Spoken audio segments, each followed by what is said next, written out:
He was in the Amazon with my mom when she was researching spiders right before she died.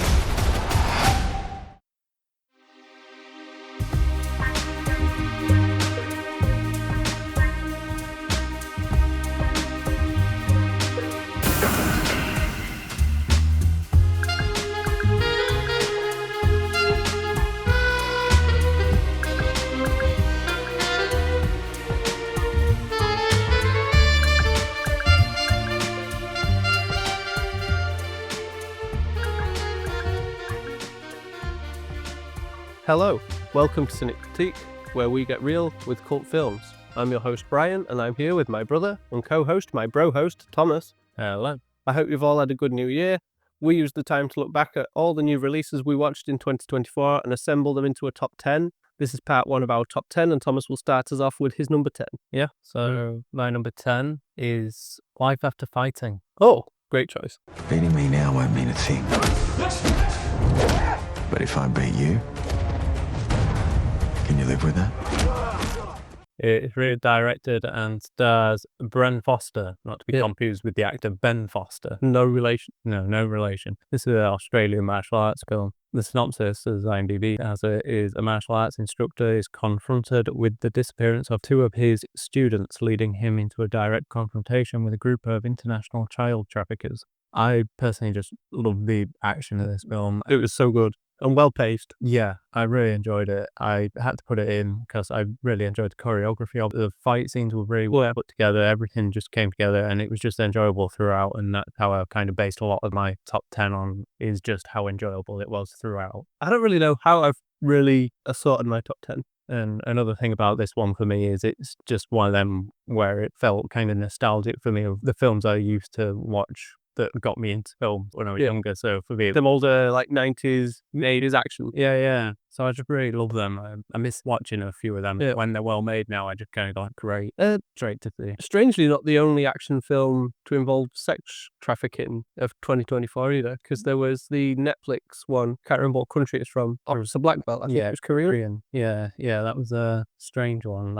It felt a little tone deaf. Yeah, it was a comedy. Yeah. One, and it was enjoyable, but it went dark. The balance didn't seem right. No, it didn't, not at all. This had a pretty good balance, and like I said, I enjoyed it. I felt like it had a real kind of human connection. Yeah. And then it somehow escalated into your traditional action film, and I just loved that. Yeah. And it was, I think, first time directing for sure. Yeah, but Bren, it is Bren Foster, yeah. And he did a great job. And like I say, he's the lead character. And good use of budget as well, I would say, because they kept it to like 3 locations tops. I mean, that's fine. That's all the film needed. Yeah. But at the same time, it's like, oh, this seems like a bit of a weird plan now towards the end. But I guess they're just trying to keep it to budget, and it works. Great choreography. The fight scenes are probably some of the best I've seen in a long time. But I really enjoyed him as a lead actor as well in the film. Yeah, he's definitely got a charismatic presence. Yeah. I guess it's my number 10 then.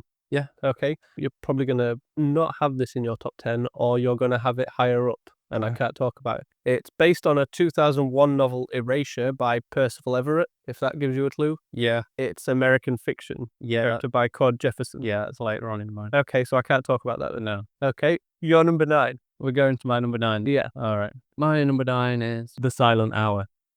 The Silent Hour? Yeah.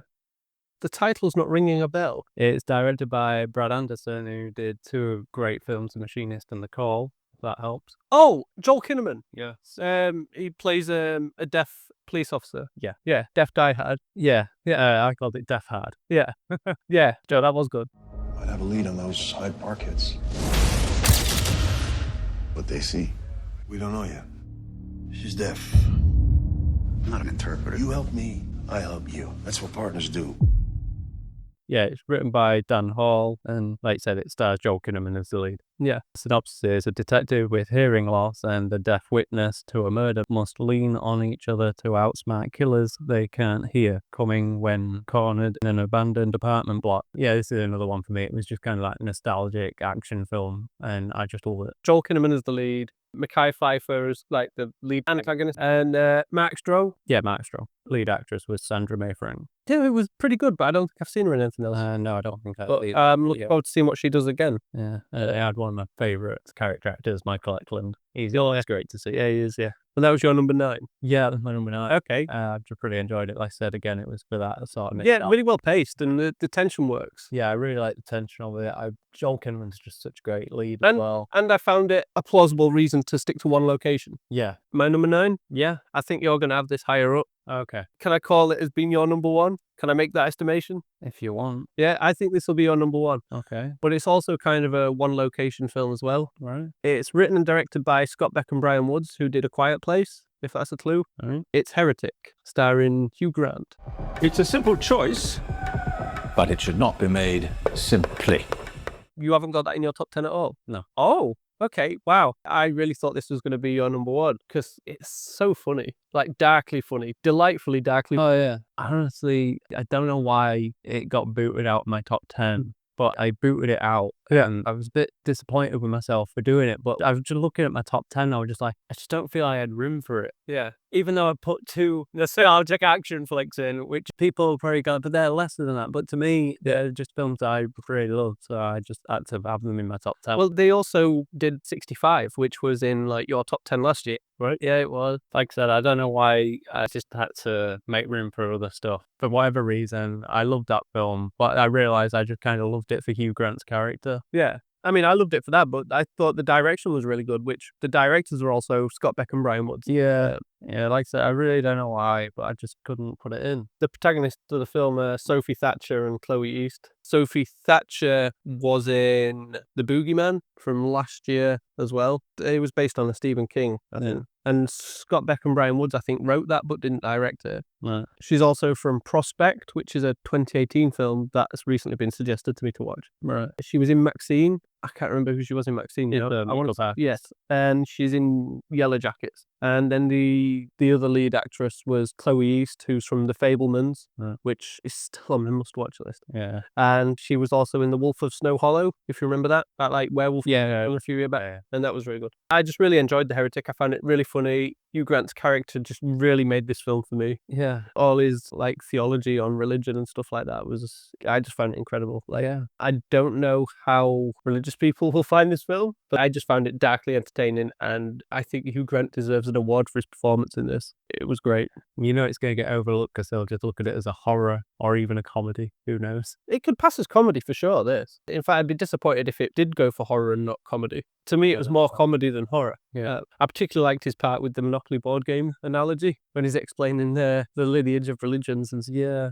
I really enjoyed The Heretic, and I was concerned it weren't going to be in my top 10 at one point, and I've done some flipping and forcing on any of my top 10. Higher in your top 10. To be honest, I'm surprised it wasn't in my top 10 myself. So Like I said, I called it as being your number 1, so I'm very shocked. And I'm now looking forward to seeing what your number 1 is. yeah. In fact, I think my number 8 will be your number 1 now. Yeah. Yeah, anyway, that's my number 9, Heretic. Yeah. I'm glad I got to speak about it because she cut American Fiction off me. So I guess we're on your number 8. Okay, my number 8 is Juror number 2. Oh, okay. Clint Eastwood. It was last October. It was raining, and I hit something.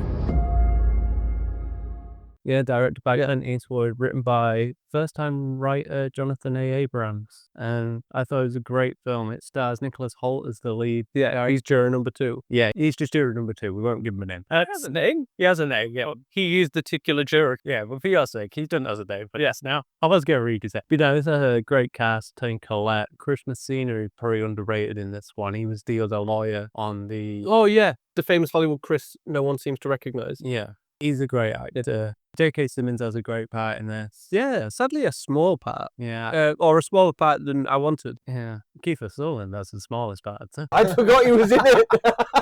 I really enjoyed this, and I think we both compared it to 12 Angry Men, which is just it's the superior film, no doubt. 12 Angry Men is the courtroom drama. Yeah, It's the best. but to me, I saw this as it's like a new version of 12 Angry Men for modern audiences. They have their 12 And Angry in Men. fact, it's for its comparisons to 12 Angry Men, because I found its narrative to be too similar. They've just decided they're giving you one in guy and linking him a little more personal to the case. And it doesn't even make my honorable mentions. Wow. I thought it was great for performances and everything. I Yeah. thought it was really well done. Like I said, Nicholas Hoult was really great in this. Also, very limited release over here for cinema release, Yeah. Shall I read the synopsis? if you wish. In fact, we haven't done that on the others, have we? I have on mine. Oh, I never did mine for Heretic, I just realised. Sorry.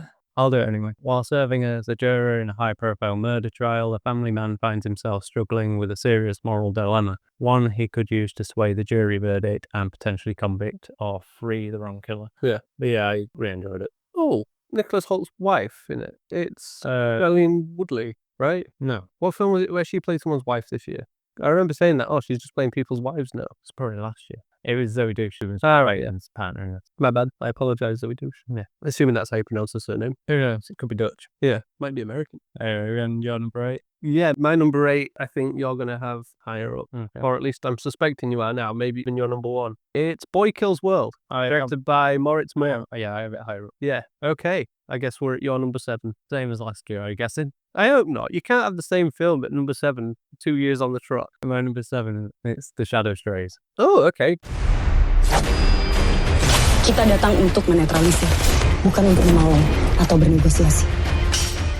It's an Indonesian martial arts action film. Synopsis is, codename 13, a 17-year-old assassin is suspended due to a sloppy mission in Japan. She meets a 11-year-old Manji who loses his mother and sets out to rescue him. It's directed by Timo Tjahjanto. He's the writer and director of The Night Comes For Us from the other year, which is a great film as well. Yeah, he's writer and director of this, and Aurora Ribeiro is the lead, 13. Yeah. She's fantastic in this, I think. Yeah, she was. Very good, compelling character as well. The action's fantastic in this as well, I think. I did not expect this. No? No, I personally would have put your number 10 above this. Yeah. Yeah. I don't know. I really liked it. It's probably the longest film on my list, I'm not sure. It's 2 hours 25. I was going to say it felt quite long. Did it? In parts, I think the pacing was a little weird, but I've noticed this with a few Eastern films. I guess I was kind of cursed it. I really like, we talked about it in our Ben Patel season, Villainess. Villainess. Yeah. It had Villainess vibes to me. Yeah. Which, speaking of Villainess, the ballerina poster, I've only recently seen it, and it looks very much like the Villainess's poster. And I know the Villainess inspired a scene in John Wick 3 on the motorbikes. Yeah. So I'm expecting the ballerina to just be the Villainess. Anyway, The Shadow Strays had very action set pieces, action all around. Yeah. So,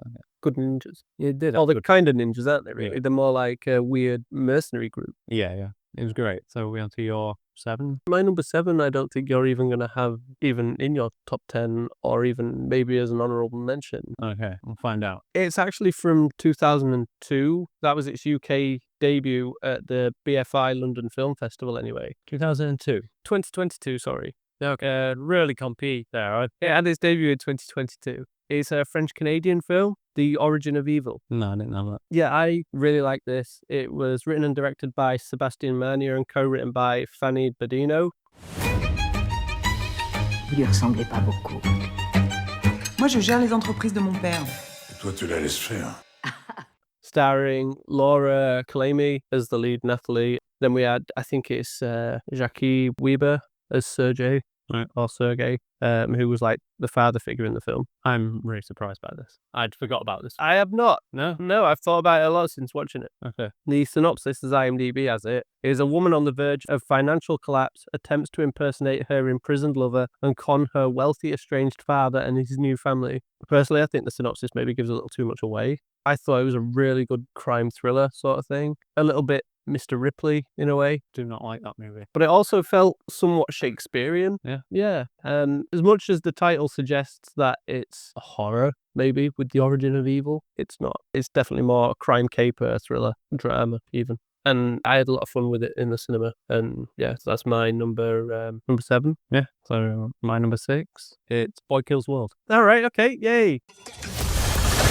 I saw this man take down an entire squad. I did do that. He killed over 100 men Slight exaggeration. with his bare hands. Definitely not true. Did you all read about it? Seems as though I've Sure. not It's to see what's directed by Moritz Moore, written by Tyler Burton Smith, Aaron Remmers, and Moritz Moore. And the synopsis, as IMDb has it, is a fever dream action film that follows Boy, a deaf person with a vibrant imagination. When his family is murdered, he is trained by a mysterious shaman to repress his childish imagination and become an instrument of death. Stars Bill Skarsgård, Jessica Roth, and Michelle Dockery. Femke Janssen's also in there, and I need to get his name. Yayan Ruayan, if I'm saying it right, was the shaman. He's Mad Dog from The Raid. Yep, I was happy to see it. Yeah, same. This was a great film for me as well. Yeah, I had a lot of fun with it, evidently. As I Had it lower than I did. yeah, but it's still good. You know, Yeah. like it made it into my top 20 essentially, I guess, because I narrowed it down to 20 and then I've got 10 honourable mentions. Yeah. I had 24 listed down at one point and just hammered away. That hasn't been on TV in a while. I either sold it, so I got confused. This is your number 6, you say, sorry. Yeah, I just love it. It had great video game style action, and when you go in there with that sort of mentality, I haven't really enjoyed that sort of action film since I had Bob Henry, which I loved as well. Also, Shalto Copley. Did you mention H. John Benjamin? Is I was about to, it was the voice of the boys in a monologue anyway. That's fantastic. That's such great usage of a voice actor. Yeah. If anyone doesn't know who he is, it's the voice of Archer from the animated series Archer. Also, Isaiah Mustafa playing a great part in this film. Oh, fantastic. As the guy that spoke too fast that he couldn't read fast enough, so everything is what he thinks it, like the words are what he thinks they are, but it's not really making any sense. That's probably one of the best comedy pieces of the year for me. It's same. That, the board game bit from Heretic, and they're definitely the top 2 funny pieces. Oh, I've got a funnier one, but I don't want to talk about it yet. All right. I'll tell you one thing, though. We're one in the silent hour as well, and Michael Eklund just bleeding out. Mackay Pfeiffer just comes in and just says, what is he says? It's like, can you stop doing that? So quit it out and get your game face. Like, it's something weird like that, isn't it? Basically, like, compose yourself and get back in this. This was a great action film. Yeah, I enjoyed it. I love that video game feel. Almost like a martial arty version of Turbo Kid, in a way. Yeah, I guess. Because it's that, like, sort of retro vibe, arcade style coming into it. Yeah. Well, I mean, when he wins a fight, he does, like, the little, like, leveling up arm in the air thing, and you get, like, H. John Benjamin's voice going, like, player what wins? Fantastic use of narration in a monologue, I thought. That's me, facing televised execution by breakfast cereal mascots. Not my happiest day. Yeah, like I say, I really liked it. Made it number 6 on the list. Yeah, fantastic. I kind of wish it had been higher, but I just couldn't. I get it at my number 6. Yeah. Which I honestly could have put this higher. I could give you a clue when I said that there was another funny moment from cinema this year. If I was to put top 3, we've just said 2. I mean, just for this funny moment alone, I could put this film at number 1 for me. I'm drawing blanks. It's a sequel. Oh no, it's Venom 3. You're close with 3. Terrifier 3. Yeah, Terrifier 3 is my number 6. I saw him today. Who? How can you be sure it was really him? I could feel it.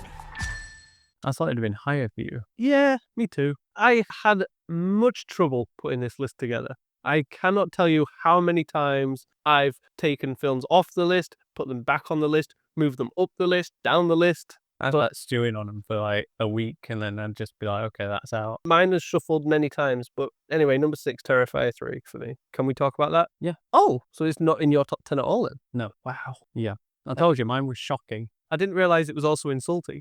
Written and directed by Damien Leone, starring Lauren Lavera as Sierra. David Haven Thornton returns as Art the Clown. If his name is Art, I'm still questioning that. He's a piece of art, bro. Exactly, because in the first film, he writes art on the wall in feces. Yeah. And to me, that's a statement about art and the film you're about to watch. Yeah. Yeah, because obviously it's a really trashy film, right? Yeah, but it's like, look at the art in this with like the gore effects and everything. And so like, to me, the clown has never been called Art. It just seems to be something they've ran with. Right. Anyway, the synopsis is Art the Clown is set to unleash chaos on the unsuspecting residents of Miles County as they peacefully drift off to sleep on Christmas Eve. I mean, this is one of my all-time favorite Christmas films now. I will be watching it every Christmas now. Yeah, this and Inside are the only 2 Christmas films I need. Find out next year when your pick isn't Terrifier. The scene that I could have put this at number 1 spot for, and one of my favorite comedy pieces, it's when Art meets Santa at the bar. That scene is so good for me. The film lives rent-free in my head for that scene, but I had such a blast with this film. Art the Clown is probably my favorite slasher in film now. I mean, I'm just so on his side. He's there, ripping it up. He's having a blast, and he's having so much fun. I feel he's having fun. I just want him to have fun. I would throw victims at him endlessly for him to just have fun and me watch vicariously absorbing his fun, if you know what I mean. Because, like, when he's killing, he's having fun, and I'm having fun watching him do it. I mean, there was the chainsaw kill in this one, and it was just phenomenally fun. I just had so much fun with this film. Like, I just can't describe how much fun I had with it, to be honest. Of all the films on my list, this is maybe the one I had the most fun with. And why is it not number one? Because films aren't always about fun. And there's different types of fun, you know. This is like, I'm having fun with it and I'm enjoying it. At one point, this was number one. Right. So, like I said, my list has had so many formations. Shocking. Yeah, I had a lot of fun with this. I enjoyed the flashbacks. I enjoyed seeing Tom Savini in it, who I'm guessing just wanted to be part of this franchise. You know, I don't blame him. It's a great franchise. Jason Patrick was in it. Unrecognizable. Yeah. He's not the cool guy he once was. Let's say that. Was he ever a cool guy? He seemed like a cool guy. He takes over from cooler guys, which I can only assume in original flashbacks, if ever there were some of Sierra's father, there was a cooler guy. It was probably Keanu Reeves. If it had been in the previous one, it would have been Keanu Reeves, and then this one, suddenly Jason Patrick. I mean, I got to see Bryce Johnson in this. Bryce Johnson's great. Who I don't think I've actually seen in anything since Death Valley. I've heard him since. He was in an episode of Supernatural. Was he? Yeah. Well, that's sad that I don't He's remember. But it was a bad season, wasn't it? He's in the potential spin-off episode. Which potential spin-off? Bloodlines. Oh, the good one? Yeah. I'm still good that never happened. I am, because I think you'd have been in it. But this has me excited for Terrifier 4. Yeah. They have to make Terrifier 4. They cannot leave the franchise where they left this. They are making Terrifier 4, aren't they? They best be. Been confirmed. Right. I don't know. You're writing it or whatever. Sure. They're jotting ideas down. Good. What kills they want to do. What kills they shouldn't do, probably. What kills they shouldn't do? All the kills. I want all the kills. Well, they'll list the ones they shouldn't do, and then they'll be like, they're the ones who do it. I mean, independently funded as well. I don't know where it came at the box office. It definitely made its money back. Oh, yeah. By a long shot, because Terrifier 2 had a really small budget. Yeah. And it looks phenomenal for the budget it's on. In fact, I'd like to cover this trilogy this year. Yeah, for Christmas. Or in the run-up to, maybe. End of November. And if not, maybe when they are doing Terrifier 4. Like, if we get a date confirmed. Yeah. Maybe save that in the bag. I have a lot of fun with the Terrifier franchise. And I like how different it is to other slashers. You know, it's rare you get a slasher with, I guess, an ongoing arc. Yeah, I guess. Why? Can you name another? Friday the 13th kind of has. Let's say. Yeah, but the arc isn't like around Jason, is it? No. There's not quite an arc there. No, I guess. Halloween, I guess, has tried. With the later ones. Even with the Thorn trilogy. They're boring though, aren't they? They kind of tried. They're not really anything. Well, I'm telling you, they tried, all right? They tried, but they're not this good. No, they're not. But I think... Art the Clown would mop the floor with Michael Myers. Oh, yeah. And have a fag break. And then they'd go for Jason after or something and mop the floor with him as well. There'd be a lot of floor mopping, so let's put it that way, if Art the Clown went against any other slasher villains. So that's my number 6. Yeah. Yeah? Wow. We got through that pretty quick. Yeah. Yeah. Sorry, I just totaled up how many I predicted of yours so far. It's 4. Really? You want to list them? The 4 I predicted are all the ones but Origins of Evil. Right. Wow. So the ones I've said you knew they were going to be in there? Yeah, I just thought I didn't know where. Well, I know for a fact now I know I haven't guessed all 10. I guess due to how this has worked out with us not discussing all of them as well, this is going to be a little shorter than part 1. Part 2, sorry. Yeah. Well, that's how it was last year. Yeah. So do you want to wrap us up? Sure. So that's the end of part 1. Remember to return next week to find out our top 5 slots. Thank you for joining us this week, and thank you for your support through last year. We hope to do better this year. And if you haven't already, click like and subscribe. A glowing review would also be appreciated. We are Cynic_critique on X and Instagram, and Cynic-critique on Blue Sky. Links to those and more can be found in the show's description. Thank you, and goodbye. Goodbye.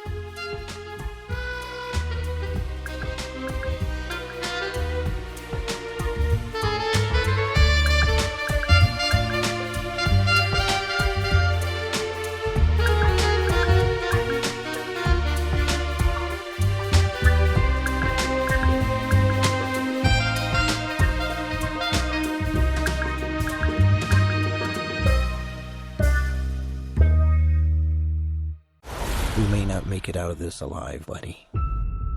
Eddie, the time has come.